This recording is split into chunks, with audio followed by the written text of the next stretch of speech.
Hello, আজ আমাদের topic of discussion photosynthesis. আমি যদি সিম্পল ল্যাঙ্গুয়েজে বলি, ফটোসিনথেসিস কি? উদ্ভিদ নিজের খাদ্য নিজে তৈরি করে ফটোসিনথেসিস প্রক্রিয়ার মাধ্যমে, তাই জন্য উদ্ভিদকে অটোট্রফ বলা হয়।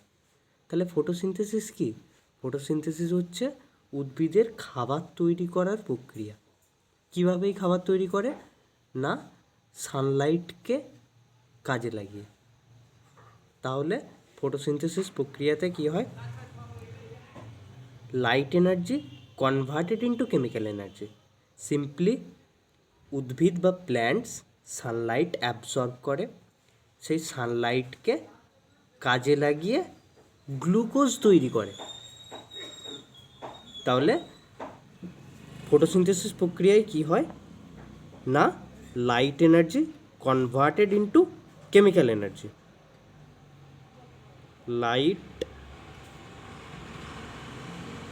এনার্জি থেকে কি হচ্ছে? কেমিক্যাল এনার্জিতে কনভার্ট হচ্ছে। এই কেমিক্যাল এনার্জিটা কোথায় থাকে?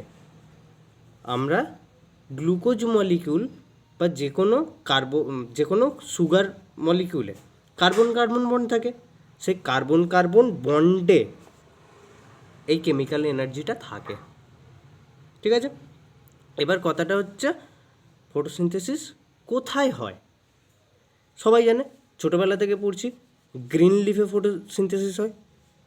শুধু গ্রিন লিফের মধ্যেই হবে তা কিন্তু নয়, আদার্স যে গ্রিন পার্টস আছে প্ল্যান্টসের, সেই আদার গ্রিন পার্টসেও হবে। তো other green parts as an example সেপালসে হতে পারে, স্টেমে হতে পারে।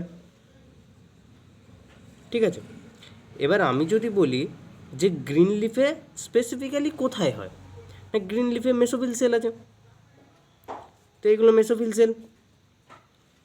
আমি সাবসেলুলার লেভেলে যদি বলি, সাবসেলুলার লেভেলে তাহলে ক্লোরোপ্লাস্টে হচ্ছে ফটোসিনথেসিস। মেসোফিল সেলের মধ্যে প্রচুর ক্লোরোপ্লাস্ট থাকে। সেই ক্লোরোপ্লাস্ট অর্গানেলের মধ্যে কিন্তু ফটোসিনথেসিসটা হয়। এবার এই ক্লোরোপ্লাস্ট মেসোফিল সেলের, এখানে দেখতে পাচ্ছ, দেখো মেসোফিল সেলের ওয়াল বরাবর নিজেরা অ্যারেঞ্জড হয়ে যায়। কেন? To get optimum light. ঠিকঠাক আলো পাওয়ার জন্য তারা নিজেদেরকে এইভাবে সাজিয়ে নেয়। তাহলে to get optimum light.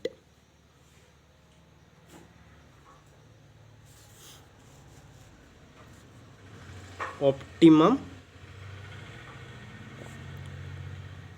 Light. তাহলে আলটিমেটলি ফটোসিনথেসিস কোথায় হচ্ছে? ক্লোরোপ্লাস্টের মধ্যে ফটোসিনথেসিস হচ্ছে।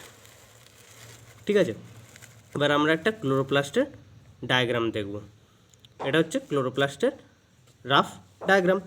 ক্লোরোপ্লাস্টের দুটো মেমব্রেন থাকে, একটা ইনার মেমব্রেন, IM দিয়ে শর্টে লিখছি, আরটা থাকে আউটার মেমব্রেন।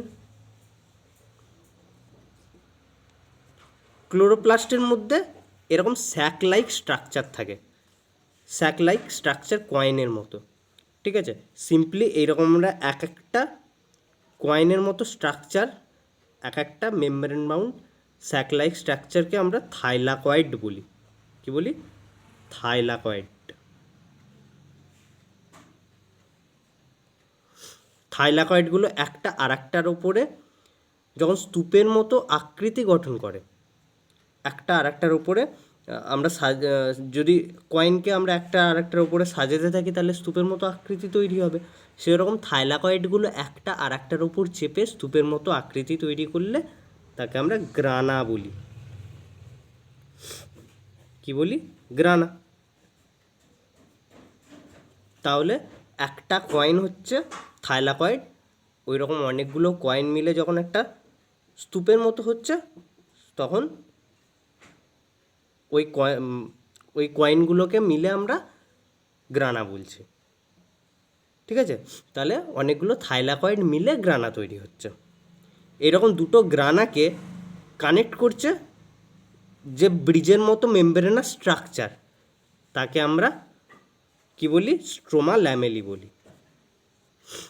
তাহলে এটা হচ্ছে স্ট্রোমা ল্যামেলি। আমরা ফটোসিনথেসিসে দুটো ফেজ দেখতে পাবো, একটা হচ্ছে লাইট রিয়াকশান আর একটা ডার্ক রিয়াকশান। তাহলে লাইট রিয়াকশানটা কোথায় হয়? গ্রানা আর স্ট্রোমা ল্যামেলিতে। আর গ্রানা এই মেমব্রেনাস সিস্টেম, মানে এই গ্রানা স্ট্রোমা এগুলো মেমব্রেনাস সিস্টেম, ঠিক আছে? এই মেমব্রেনাস সিস্টেমের বাইরে ক্লোরোপ্লাস্টের মধ্যে কি থাকে? স্ট্রোমা থাকে, লিকুইড স্ট্রোমা, লিকুইড পার্ট, বাদ বাকিটা লিকুইড স্ট্রোমা। তাহলে গ্রানা, স্ট্রোমা ল্যামেলি এগুলো বাদে আর কি থাকে? ক্লোরোপ্লাস্টে স্ট্রোমা থাকে। স্ট্রোমাতে কি হয়? ডার্ক রিয়াকশান হয়। তাহলে ফটোসিনথেসিসের দুরকম ফেজ একটা দেখতে পাবো, মানে দুটো ফেজ মিলিয়ে ফটোসিনথেসিস হয়, একটা লাইট রিয়াকশান, একটা ডার্ক রিয়াকশান। লাইট রিয়াকশান কোথায় হচ্ছে? গ্রানাস আর স্ট্রোমা ল্যামেলিতে। ডার্ক রিয়াকশান কোথায় হয়? না স্ট্রোমাতে, যে ফ্লুইড পার্ট থাকে সেই ফ্লুইড পার্টে ডার্ক রিয়াকশান হয়। তাহলে আমরা কি দেখলাম না, ক্লোরোপ্লাস্টের মেমব্রেনাস সিস্টেম আর ফ্লুইড স্ট্রোমা আছে। মেমব্রেনাস সিস্টেমের মধ্যে গ্রানা ল্যামেলি আছে, স্ট্রোমা ল্যামেলি আছে। আমরা এক্ষুনি দেখলাম গ্রানা ল্যামেলি থাইলাকয়েড একটা আর একটার উপরে স্তূপের মতো আকৃতি গঠন করে গ্রানা ল্যামেলি তৈরি করছে।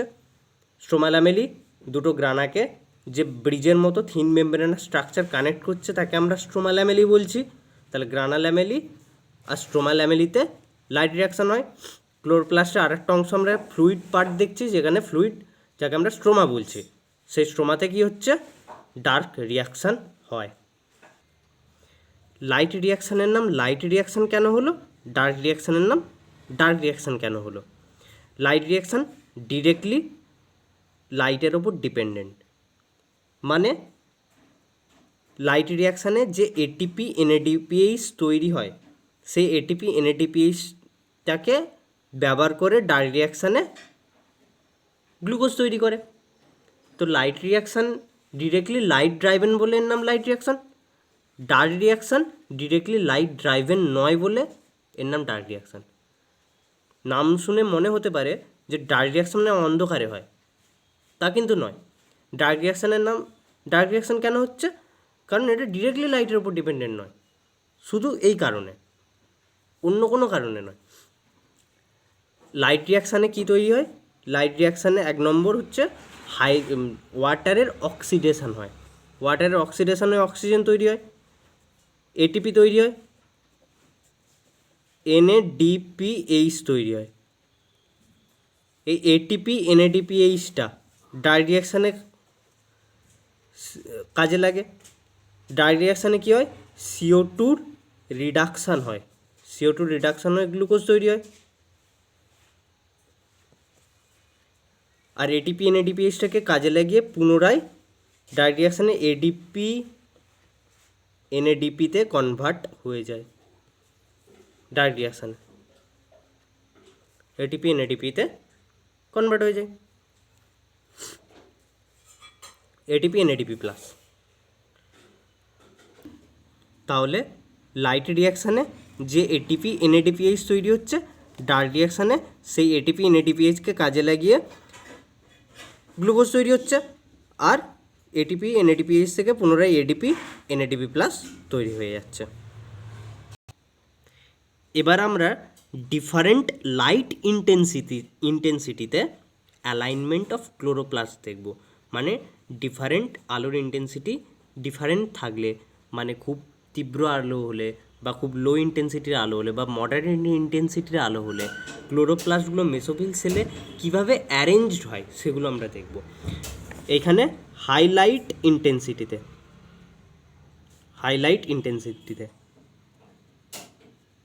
ইন্টেন্সিটিতে কী হচ্ছে? আমরা দেখছি আলোর সাথে প্যারালালি ক্লোরোপ্লাস্টগুলো ল্যাটারাল ওয়াল বরাবর অ্যারেঞ্জ হয়ে যাচ্ছে। কেন? নিজেদেরকে বাঁচানোর চেষ্টা করছে। হাইলাইট থাকলে কি হবে? খুব তীব্র আলো থাকলে কি হবে? ক্লোরোফিল ড্যামেজ হয়ে যেতে পারে, তাই তো? তাই জন্য ক্লোরোপ্লাস্টগুলো প্যারালালি অ্যারেঞ্জ হচ্ছে। এইখানে সেকেন্ডে লো ইন্টেন্সিটি লাইটটা দেখানো হয়েছে। লো ইন্টেন্সিটি লাইটে কি হচ্ছে, কম আলো পাচ্ছে। অপটিমাম আলো পাওয়ার জন্য আলোর সাথে পারপেন্ডিকুলারলি ক্লোরোপ্লাস্টগুলো অ্যারেঞ্জ হয়ে যাচ্ছে। কি হচ্ছে, আলোর সাথে পারপেন্ডিকুলারলি অ্যারেঞ্জ হচ্ছে। আর লাস্টে এখানে মডারেট আলোতে দেখানো হয়েছে। মডারেট আলোতে কি হচ্ছে, র্যান্ডমলি অ্যারেঞ্জ আছে। এটা কি মডারেট লাইট ইন্টেন্সিটিতে, মডারেট লাইটে র্যান্ডমলি অ্যারেঞ্জ আছে। এবার আমরা টাইপস অফ পিগমেন্ট দেখব, মানে ফটোসিনথেসিসে কত টাইপের পিগমেন্ট ইনভলভড আছে আমরা দেখব। একটা পাতার মধ্যে কি এক রকমই পিগমেন্ট থাকে? না, একটা পাতার মধ্যে ডিফারেন্ট পিগমেন্ট থাকে। তাই জন্য আমরা একই পাতার মধ্যে ডিফারেন্ট শেডেড কালার দেখতে পারি।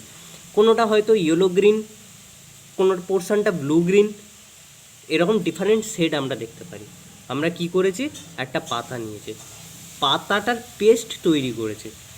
একটা পেপার নিয়েছি, সেই পেপারে পেস্টের একটুখানি লাগিয়ে দিয়েছি, সলভেন্টের মধ্যে দিয়েছি পেপারটাকে। কি করা হচ্ছে, পেপার ক্রোমাটোগ্রাফি করা হচ্ছে। কেন করা হচ্ছে পেপার ক্রোমাটোগ্রাফি? কত রকম পিগমেন্ট আছে পাতাটার মধ্যে, কত রকম পিগমেন্ট আছে, সেই পিগমেন্টগুলোকে সেপারেট করার জন্য পেপার ক্রোমাটোগ্রাফি করা হচ্ছে। তাহলে পেস্টটা লাগিয়েছি, এই পেস্ট লাগানো হয়েছে, এই ডটটা পেস্ট লাগানো হয়েছে, তারপর সেটা সলভেন্টের মধ্যে ডোবানো হয়েছে।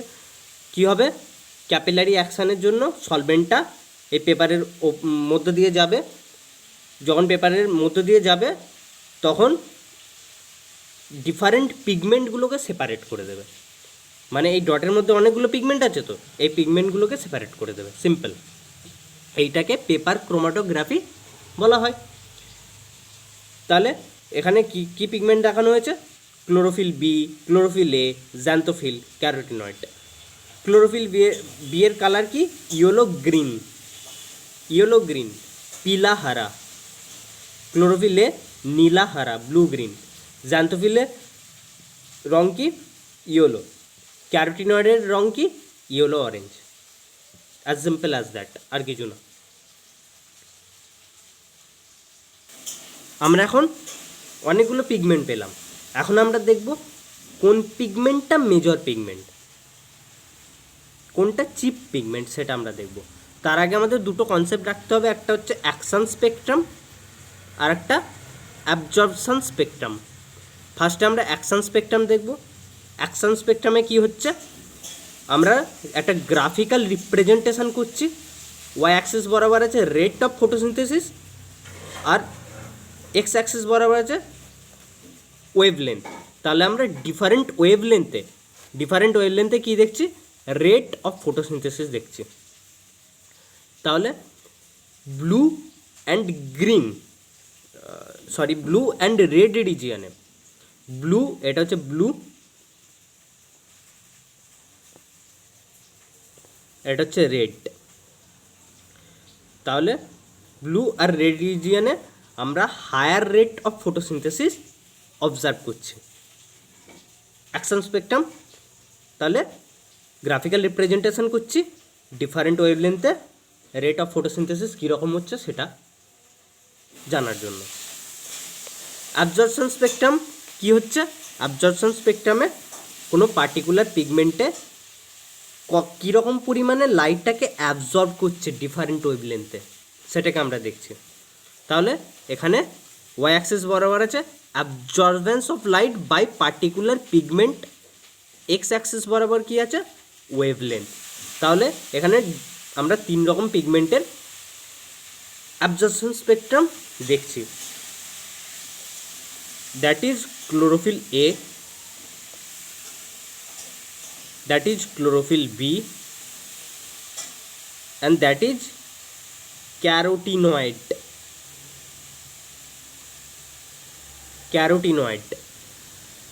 ওকে, তাহলে আমরা তিনটে পিগমেন্টের অ্যাবজর্পশন স্পেকট্রাম এখানে দেখলাম। এবার দেখো ক্লোরোফিল এর ব্লু আর রেড রিজিয়নে absorbance absorptions of light peak দেখাচ্ছে, মানে ব্লু রেড রিজিয়নে ভালো লাইট অ্যাবজর্ব করতে পারছে। আবার দেখো rate of photosynthesis blue red রিজিয়নেই সব থেকে বেশি হচ্ছে। দুটো গ্রাফ মোটামুটিভাবে ওভারল্যাপ করে যাচ্ছে, তাহলে এটা থেকে কনক্লুশনে আসতে পারি যে ব্লু রেড রিজিয়নে রেট অফ ফটোসিনথেসিস বেশি হচ্ছে, আবার লাইটের অ্যাবজর্ব্যান্স ক্লোরোফিল এ ব্লু আর রেড রিজিয়নেই সব থেকে বেশি। এটা থেকে কনক্লুশনে আসা যায় ক্লোরোফিল এ হচ্ছে chief pigment. Chlorophyll A is chief pigment.